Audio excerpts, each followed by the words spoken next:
संघर्ष की जो चलता है, राह संघर्ष की जो चलता है वही संसार को बदलता है। जिसने रातों में जंग जीती, जिसने रातों में जंग जीती, सूर्य बनकर वही निकलता है। नमस्कार दोस्तों, कहानी के वृतांत में मैं अनु आप सभी का स्वागत करती हूँ।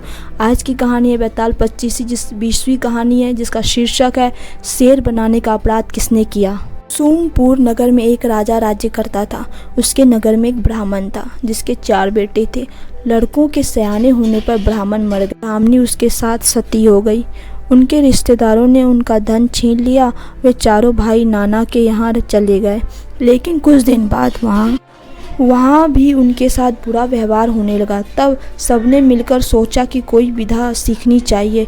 यह सोच करके चारों 4 दिशाओं में चल दिए। समय बाद वे विधा सीख कर मिले। एक ने कहा, मैंने ऐसी विद्या सीखी है कि मैं मरे हुए प्राणी की हड्डियों पर मांस चढ़ा सकता हूँ। दूसरे ने कहा, मैं उसके खाल और बाल पैदा कर सकता हूँ।